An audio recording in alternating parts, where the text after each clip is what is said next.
Good morning students. तो अब हम लोग डेफिनिट इंटीग्रेशन में कुछ आगे कंसेप्ट डिस्कस करेंगे। तो अभी तक हम लोग इसमें डिस्कस किए हैं कि डेफिनिट इंटीग्रेशन में हम लोग लिमिट को कैसे एक्सप्लिट करते हैं। तो हम लोग पढ़े हैं कि अगर मान लीजिए हमारा लिमिट a टू b है और कोई एक फंक्शन f(x) dx है, तो हम इसको स्प्लिट कर सकते हैं a two c f(x) dx plus c two b f(x) dx में। और हम इसके बारे में आपको बताए थे कि ये प्रॉपर्टी हम लोग मेनली किस टाइप के क्वेश्चन में यूज करते हैं। तो जिस क्वेश्चन में फंक्शन में ग्रेटेस्ट इंटीजर लगा हो, फ्रैक्शनल पार्ट लगा हो या मॉडुलस लगा हो, मेनली हम लोग इसी टाइप के क्वेश्चन में इस प्रॉपर्टी को यूज करते हैं। तो इससे पिछले वाले क्लास में हम आपको ग्रेटेस्ट इंटीजर का डेफिनिट इंटीग्रेशन के बारे में डिस्कस किए थे और बताए थे। तो अब इससे आगे हम लोग डिस्कस करते हैं। तो इसके बाद अगर मान लीजिए पॉइंट नंबर 1, अगर हमारा क्वेश्चन होता कि 0 to 3 फ्रैक्शनल पार्ट x, अब अगर इसको हमको इंटीग्रेट करना है तो इस क्वेश्चन में हम कैसे अप्रोच करते हैं।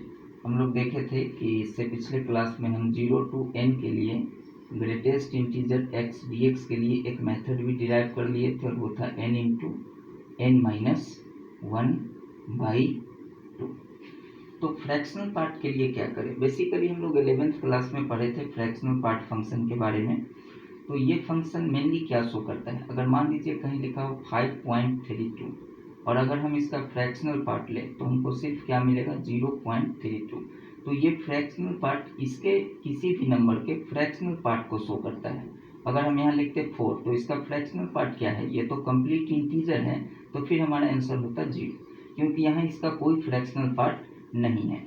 तो अब आप अगर देखिए और अगर हम इसका ग्रेटेस्ट इंटीजर लेते 5.32 का, तो वो हमको क्या मिलता 5, क्योंकि 5.32 से जस्ट पहले जो इंटीजर है वो हमको चाहिए, तो वो हमको क्या मिला 5 मिला।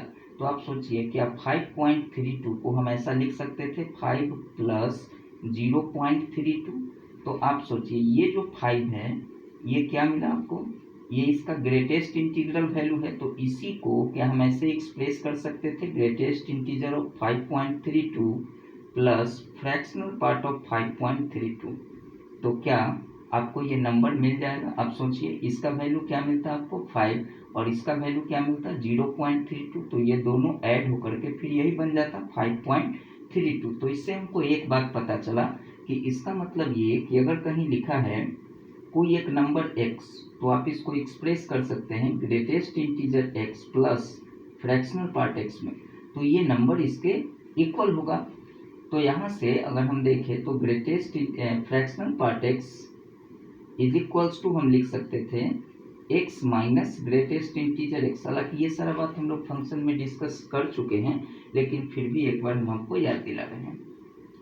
तो इस क्वेश्चन को बनाने का तरीका ये है कि अगर फ्रैक्शनल पार्ट x आपको दिखा तो आप उसको एक्सप्रेस कीजिए इस टर्म में और फिर आप उसको इंटीग्रेट कीजिए।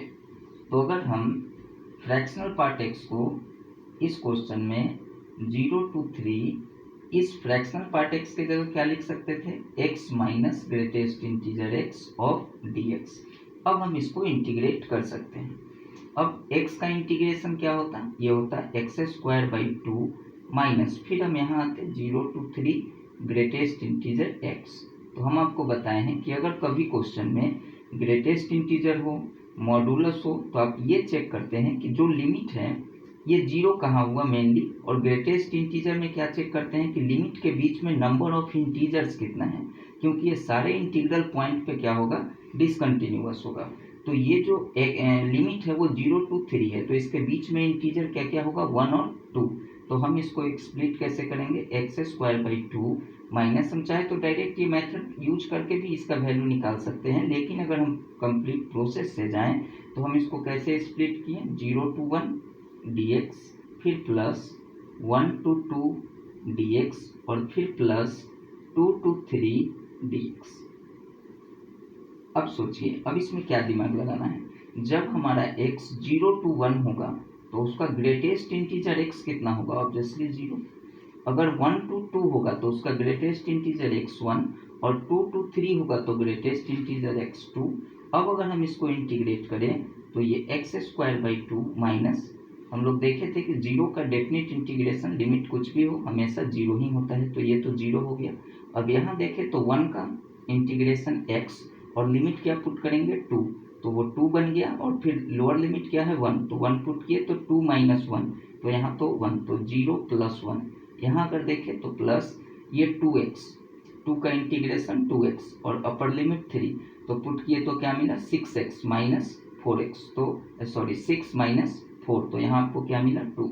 तो अब इसमें भी हम लोग लिमिट पुट करेंगे, ये भी तो हमारा जो लिमिट है वो 0 to 3 है, तो इसमें अगर 3 पुट करें तो ये बन गया 9/2 और माइनस 0 पुट करेंगे तो 0, तो यही 9/2 - 3।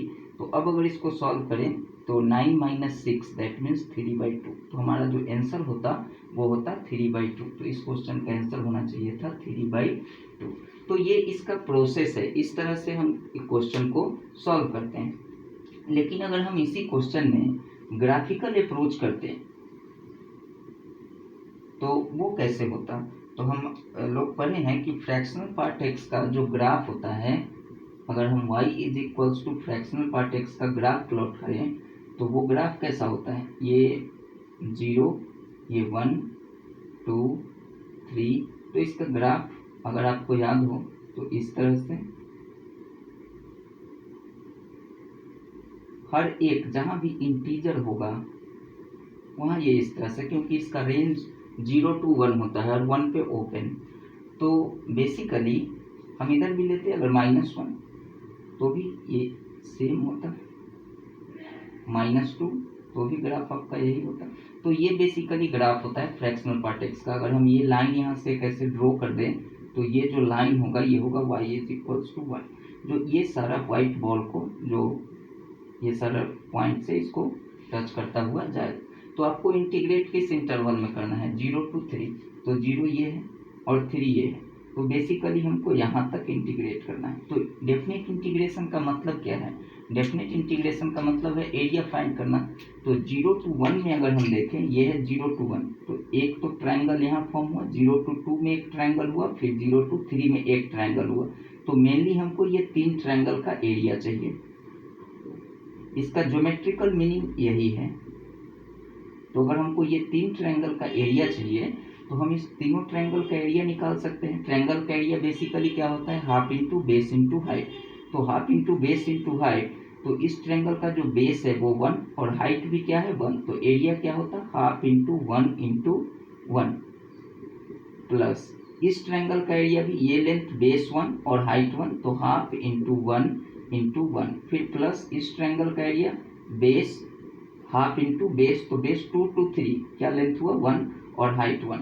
तो अगर आप देखेंगे तो ये एरिया हाफ प्लस ये एरिया भी हाफ और प्लस ये एरिया भी हाफ। तो अगर हम एलसीएम लें तो एलसीएम हमारा 2 और ऊपर 1 + 1 + 1 3, तो हमारा जो आंसर आया वो आया 3/2। आप यहाँ भी देख सकते हैं जो हमारा आंसर आया वो आया 3/2। लेकिन ग्राफिकल अप्रोच करने से हमको एक फ़ायदा दिखा, वो ये दिखा कि हमको ये आइडिया मिल गया कि फ्रैक्शनल पार्ट x का डेफिनेट इंटीग्रेशन में 1 यूनिट अगर हम इंटीग्रेट करते हैं तो हमारा आंसर हाफ होता है, क्योंकि एक ट्रायंगल का एरिया हाफ होता है। तो 0 to 3 कहने का मतलब कितने ट्रायंगल का एरिया चाहिए हमको, 3 ट्रायंगल का एरिया। तो अब अगर मान लीजिए कि कहीं लिखा हो 0 to 5 fractional part x dx, तो आप आइडिया लगा सकते हैं कि इसका मतलब हमको 5 ट्रायंगल का एरिया चाहिए। तो एक ट्रायंगल का एरिया क्या होता है हाफ, तो इसमें आंसर क्या होता 5/2। तो इसी तरह अगर मान लीजिए कहीं लिखा होता 0 to n fractional part x of dx, तो इसमें हम लोग कैसे दिमाग लगाते हैं, इसमें हमको कितने ट्रायंगल का एरिया फाइंड करना था, n ट्रायंगल का, और एक ट्रायंगल का एरिया कितना होता है हाफ, तो ऑब्वियसली n ट्रायंगल का कितना हो जाता n/2, तो हमारा आंसर होता n/2। तो अब अगर मान लीजिए हम यहाँ एक क्वेश्चन लिखें कि अगर इंटीग्रेशन है 0 to n greatest integer x dx divided by integration of 0 to n fractional part x of dx, तो हमारा आंसर क्या होता, इसका आंसर क्या आता, इसके लिए भी हम लोग मेथड डिराइव किए थे n × n - 1/2, और इसके लिए क्या मेथड डिराइव हो गया n/2। तो ये n/2 और n/2 कैंसिल, तो हमारा जो रेशियो आया हुआ है n-1। तो कभी भी अगर सेम लिमिट में ग्रेटेस्ट इंटीजर x और फ्रैक्शनल पार्ट x का डेफिनेट इंटीग्रेशन का जो रेशियो होता है वो हमेशा होता है n-1। तो आई होप आपको अब ये समझ में आ गया होगा। फ्रैक्शनल पार्ट x अब अगर आपको कहीं दिखे तो ये आसान होता है, आप इसको इंटीग्रेट कर सकते हैं।